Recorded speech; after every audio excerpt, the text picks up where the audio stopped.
গত রাত্রে বিষ্ণুপ্রিয়ার সঙ্গে একই শয্যায় মহাপ্রভু ছিলেন। কেশব ভারতী সেই পোশাকটা খুলে নিলেন মহাপ্রভুর অঙ্গ থেকে, আনালেন গৌরিক বসন, ধরিয়ে দিলেন হাতে দণ্ড কমণ্ডলু। জগতের মহালক্ষ্মীগণ পার্বতী, অন্নপূর্ণা তারা মনুষ্যরূপ ধারণ করে মহাপ্রভুর ঝুলিতে ভিক্ষা দান করতে লাগলেন। মহাপ্রভু যেন তার স্বীয় রূপ মাধুর্য দ্বারা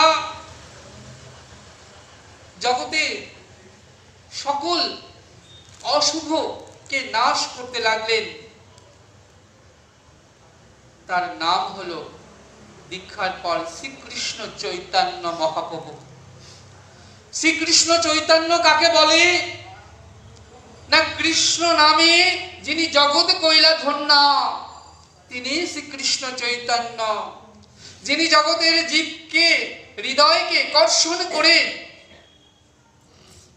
অনুর্বর ভূমিকে উর্বর করে কৃষ্ণ নামের বীজ হৃদয়ে বপন করে দেন, তিনি শ্রীকৃষ্ণ চৈতন্য।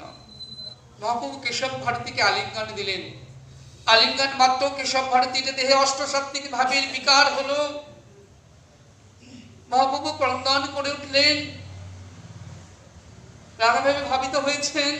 কথা কৃষ্ণ বলতে বলতে ছুটে চললেন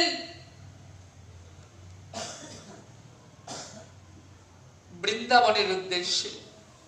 কিন্তু কোন পথ বৃন্দাবনের পথ? কোন পথে গেলে বৃন্দাবনে যাওয়া যায়? তিনি যে পথে চলেছেন সেই পথ বৃন্দাবনের পথ কিনা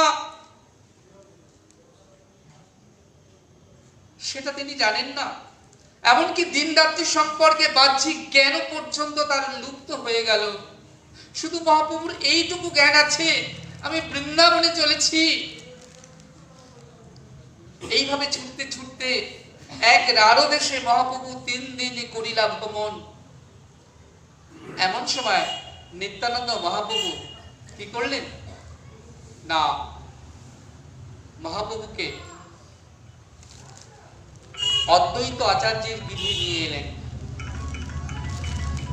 সন্ন্যাস ধর্ম গ্রহণ করবার পর মহাপ্রভু নিত্যানন্দকে শ্রীপাদ বলে ডাকতেন।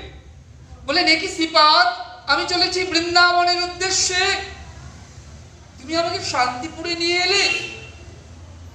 চরণ ধরি নিত্যানন্দ করে অনুনয়, প্রভু তুমি যাহা রহ সেই তো বৃন্দাবন হয়।